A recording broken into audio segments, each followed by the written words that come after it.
10. Out of the shotgun, here's the handoff to Tony Hunt. Same play, he ran for a touchdown, and this one's a big gainer out across the 35. Out to the 38-yard line.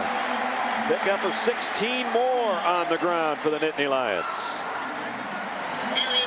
You think Joe Paterno isn't enjoying watching this ball game? He may not look it, but he's got two guys over 100 on the ground now, Tony Hunt and his quarterback, Michael Robinson. As always, when you come to Penn State, and we know that you hear this from a lot of people that do ball games, I know that the three of us are as sincere as can be. When you get to spend an hour and a half with Joe Paterno, it's always fun. In and out of the hands of Smoko, the tight end. And we were in Joe's office the other day. Many times we go to lunch with him on Friday, but we were in his office the other day, a spacious office. And he laughed and said, you know, I'm only in this office about 45 minutes a day. It's just for recruiting. He doesn't like, he's got a little office where he does his work. His house is very close to here. Half the time he walks to and from work. He's got this huge office, and we were teasing him about that, and then we talked about all the nuances and all the new things that can help coaches, like text messaging your recruits. And I started to ask Joe if he'd ever text messaged a recruit, and then I said, Joe, do you have a cell phone? No. And then we said, do you have a computer? No. And then Bob said, do you have an iPod or a BlackBerry? And he said, no, but I love blueberries. It was a great time. he said, what are those? I said, what are those? I said, you know those things Justin King comes in with? That's right. Oh, yeah. He says, I know what those are. Oh, we all had a good laugh on that one. He turned the BlackBerry into the blueberries in a hurry, and I knew it was coming, too. But I love blueberries. Oh, and that's the guy they say has every conceivable electronic gadget. Sometimes. And Jack, I know you're close by down there. And I'll tell you what, it's close quarters, Brent. But you know, you're talking about Joe Paterno and those freshman wide receivers. Well, old-fashioned Joe Paterno that doesn't even know how to work a computer. What did he do to get his freshmen ready? Well, he loaded the offensive game plan onto the EA Sports Madden game, and they were able to play the game plan before they ever practiced it. So you're talking about Paul Posluszny, and I just call him P Square, Brent, but he's, you know, one of those kids that the coaches and the fans and the fellow players like. But one of the summer jobs, the most unusual one I ever heard of, he was a Little League umpire, and he said the kids loved it. He told me, but Jack, you wouldn't believe the parents. They keep yelling, what do you know about baseball? You're a football player. They forgot that he lettered in baseball in high school. I think that the best thing about Coach Paterno is not necessarily the lessons he teaches us on the football field, but really the lessons he teaches us about life. And you hear that echoed over and over by the players who have come through this program through the years. And Jack, you watch this style over and over with Penn State. Well, all you have to do, Brent, is realize that it's workmanlike. Let's take you back 1 year ago. This is what Joe Paterno does not like. Darryl Golden scores a big touchdown. And what does he do? Oh, he showboats. And that wreaks out the wrath of one Joe Paterno. He was in the doghouse and has battled back ever since. That's a no-no with this 78-year-old. Right after this play, we'll let you listen to what Joe has to say about showboating. Just what Jack showed you. The passion that this man has is pretty remarkable. Second down and 10. They only get so many celebrations in their lives. There's only so many games you play, and so and to go out there and do stupid things where you try to embarrass the opponent or call attention to yourself, all that, I have no use for it. And that's the way he has operated this program. And he'll make his 32nd bowl appearance, no doubt, as the change. And we check in with Jack. Well, Brent, I'm here in what has got to be the best student section in all of college football.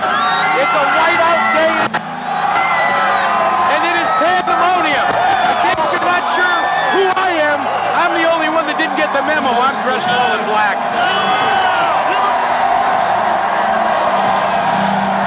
They've been a factor in this season right here, too. We mentioned that Ohio State game. Even the Ohio State players admitted that it was a factor in that football game. And they have turned up the level on the music in this ballpark. I mean, they drive it right now. First down and 10. Calhoun. Burrell is there. And then Buzz Lusney, number 31, cleans up. Sideline to sideline defense. They keep their shoulders square. Nobody falls down. Wisconsin's offensive line is not knocking people down. Nowhere to run the football. Final seconds in the line, and Winter got the upper hand in this one. 78 years old young. He's 79 next year. And he's closing in on a stranglehold on the Big Ten. The smiles are back in Happy Valley. Penn State leading, but Wisconsin trying to mount a charge here. Short of the first down. We asked Joe Pa, what's his favorite thing about coaching football? There's nothing like being on the sideline in the day of a game. And there's no way for me to describe when we have a tunnel, as you know, we come out of the tunnel and I come out with the team. There's no way to describe, what it is being on that sideline and have to make decisions and the excitement and all of the things that go on in a football game.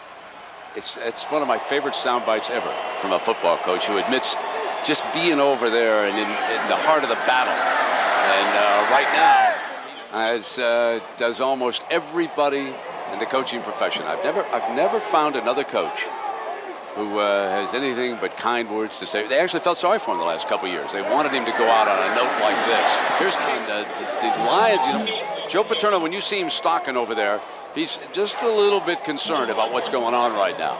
They haven't been able to get back what they had in the first half. They're running the clock down a little bit. They're getting it down to 10:45. But he would like to get a couple more first downs as he's talking to Sargent over there on the sideline. And now he's got something he wants relayed upstairs. That's how he handles things. When he wants it changed, he sends the word upstairs as to what to do, either to go ahead and throw it, keep running the football. That's what he is, kind of a chairman of the board. You just saw Joe Paterno, what he does during a game. So Joe Paterno stalking on that far side. He called the offense over. He did. No, he went charging into the offense to be more accurate. Kind of pointed his finger at him and said, come on, no points this half. Back, and it looks like Wisconsin's getting more comfortable finding where that ball is going to be run. The Badgers need a stop right now on this 3rd and 3. Brett Bell is back in on the corner, number 6, coming off knee surgery this year. There's a blitz on it. Robinson goes deep, got him! Touchdown Butler again! He's the one who caught the touchdown for the first score. This one's 47 yards, just like a week ago against Purdue. The Boilermakers closed in, and Michael Robinson struck right back. Jack, he told us that he wakes up sometimes, in the middle of the night at 3 o'clock, like some of his old guys do, and he's got that yellow piece of paper there, and he starts scribbling down notes that he wants to tell the staff about on the next day. Robinson throws high, caught. Kenlaw's got it at midfield. If Joe Paterno goes into East Lansing and beats Michigan State, folks, I think he's the coach of the year. A year ago at this time, he didn't have a single win in the Big Ten. And Orr's got it. He's loose. Orr on that sideline. And tripped out at the 15-yard line. That's amazing. Jonathan Orr is the fastest player on Wisconsin's Lowry football got team. there. Yep. Can you believe that? The safety from behind. Last 2:30. And I'll tell you, I look at Joe Paterno over there, Jack, and you got a little insight into how he ends practice. Yeah, well, every once in a while he decides that he wants to pull his regular kicker. Kevin Kelly says, get out of here. When they're practicing onside kicks, look, it's a 78-year-old that decides to do the onside. But Joe, it's got to go 10 yards. Let me do an imitation of what he does when somebody messes up in practice. Get him out of here. Get him out of here. Oh, my. He was practicing the short onside kick right there. That's something you got to go over. Paper. There we go. Back to you guys. That's a great mask. That was a wonderful man. Where's the white socks, Joe? Sewer's looking for you. Jack, where's those white socks? Second down. That was the only thing missing. Yep. Joe Paterno selected him along with the rest of the coaches because of his toughness. And he demonstrated it again there. Nothing comes easy to 26. Look at the grass stains. He's just an old-fashioned Joe Paterno tailback. Absolutely. He's like a Richie Anderson tailback that he had here before. One of those guys is not going to get you 65 yards, but he's going to get you 6.5 yards, and that's what Joe likes from his tailbacks. A year ago, folks, Northwestern came in here and beat Penn State. The Nittany Lions dropped to 0-6. Monday, Joe Paterno came to the staff meeting with the squad and said, nothing is on today. Go home, take the day off, get out of here. We have got to develop a new attitude. They came back. He read the most famous passage ever written by Shakespeare, probably, from Hamlet. That's all he said to the team. They went out, they went back to work. To be or not to be certainly was the question. And they've decided to be, and they've lost only one game since then, and that was taken down to the last second in Ann Arbor earlier this season. This is a remarkable turnaround by a 78-year-old coach who changed his ways, sent his staff down to Austin, Texas, to talk to Greg Davis, the offensive coordinator, and Mac Brown. They wanted to see how the Longhorns had developed running alleys for Vince Young. They came back with a new wrinkle on the offense. Joe let Galen Hall and his son go, and the rest, as they say, is history. And he is just one win away from locking up a $13 million bid to a BCS bowl. Joe Paterno, who a lot of people were criticizing, they said he should quit, and he has answered one and all. He plays. We are Penn State, echoing across the state of Pennsylvania tonight. Some of the most loyal fans in all of college football. There's Holly, got him again. Number 91 has got him again with the game in hand inside of 2 minutes. And as Gary said, that motor never stops running. What a way to celebrate, to go out with the biggest win ever, Gary. 7 seniors, and I agree. I said it last week. Texas, Virginia Tech, Miami, and Penn State have the 4 best secondaries in the country. Tonight, we're going to watch Virginia Tech and Miami match up. You know what? Michael Robinson's coming off the There's field. a little tear there in Joe's eye. He never admitted. But when he saw Michael Robinson come out, there's Galen. He's down on the field. Michael thought about transferring, struggling. He played every place. They had to have him on the field. Zach Mills, the quarterback. Just what a wonderful year for this high-class football team. Nothing quite like it.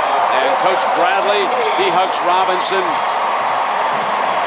The loyalties run very, very deep with this group here and their fans. There's an incredible attachment to the fans. There's Barry and Joe down on the field together. Jack, I see you down there. Go ahead. Coach, congratulations. What was the moment like watching Michael Robinson and some of these seniors in their last home game? Well, you know, you guys, I think that's what I got to think about. I was worried about Wisconsin. I was glad to see the kids come out, and they practiced hard all week, and they had a lot of feeling for each other, and you know, and for the experience they had, I was particularly pleased because of the fact they've gone through so much junk, and they've been harassed, called everything. They stuck together, and they're in the middle of a pretty good year. 1 game away, Coach. Well, it's still 1 game. Thanks. Thanks. Joe Pa. Once again, our final score, 35-14. Penn State rolls along.